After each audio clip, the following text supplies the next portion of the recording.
সেই শুই থকা সময়তে এজন মানুহৰ মোৰ দৰজা ভাঙি ভিতৰত সোমাইছে সোমাই মুখত হেঁচা মাৰি ধৰি মোক ধৰ্ষণ কৰিছে মই চিঞৰ বাখৰ কৰোঁ মোৰ ছোৱালীজনীক সি মাৰি পেলাম বুলি ধমকি দিছে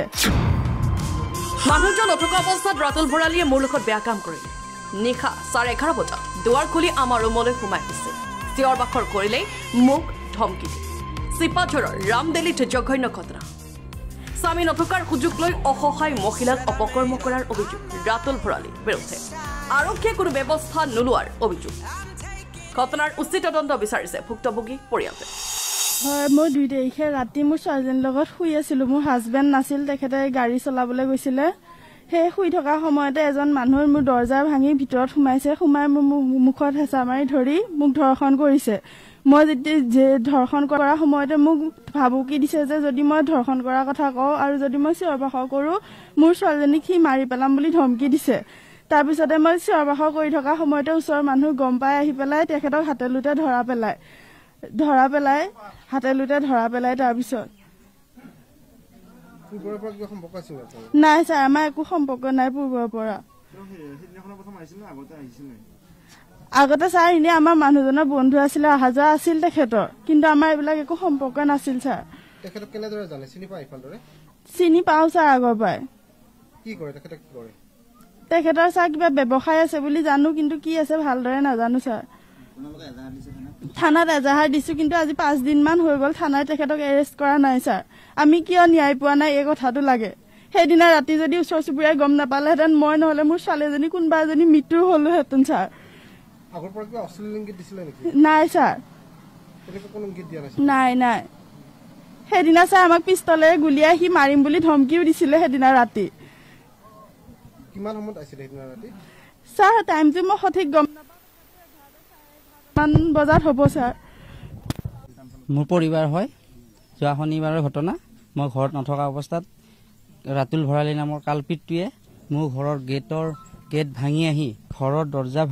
ঘূৰিয়াই সোমাই ঘৰৰ ভিতৰত তেওঁ মোৰ মানুহজনীক ধৰ্ষণ কৰিছে পিছত ৰাইজৰ মানুহে গম পাই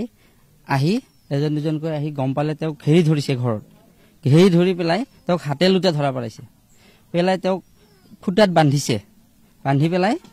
আৰু তাৰপিছত তেওঁলোকৰ মানুহে ঘৰৰ মানুহে গম পাই এইবিলাক তেওঁলোকৰ ঘৰৰ ওচৰৰ মানুহ আহি চব দা কোঠা লৈ আহি ঘৰৰ পৰিয়ালৰ সহি তেওঁক দাদাগিৰি কৰি আমাৰ মানুহবিলাক চাইড কৰি দি তেওঁৰ ৰছীডাল কাটি পেলাই লৈ গুচি যায় তাৰপিছত মই ফোন কৰিলোঁ তেখেতক ফোন কৰাৰ পিছত তেখেতে মোক ভাবুকি দিছে তোৰ ঘৰৰ মানুহক মই চাই ল'ম পিষ্টলেৰে গুলাই উৰাই দিম তাৰপিছত আৰু গাঁৱতো এতিয়া বৰ্তমান ভাবুকি দি আছে তেওঁৰ দেউতাকে গৈ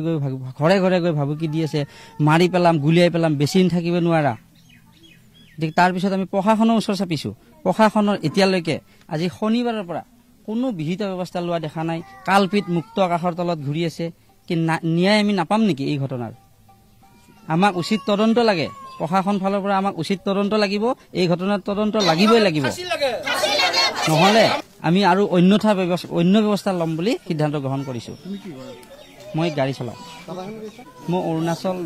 এনেকৈ নৰ্থ ইষ্টত মই ঘূৰি ফুৰোঁ সেইদিনাখন মই নাছিলোঁ ঘৰত মই টাৱাং গৈ আছিলোঁ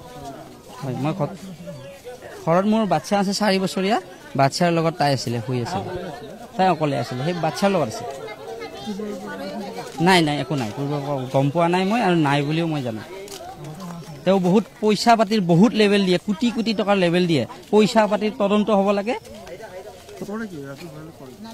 নাজানো কি কৰে কিন্তু তেওঁ আজি 3-4 বছৰৰ ভিতৰত বহুত সম্পত্তিৰ কোটি সম্পত্তিৰ মালিক তেওঁ অট্টালিকা সাজিছে বহুত ভয় ভাবুকি দিছে ক'ৰ পৰা আহিছে ইমান পইচা সেইটো এটা উচিত তদন্ত লাগিব মোক যোৱা শনিবাৰে ৰাতি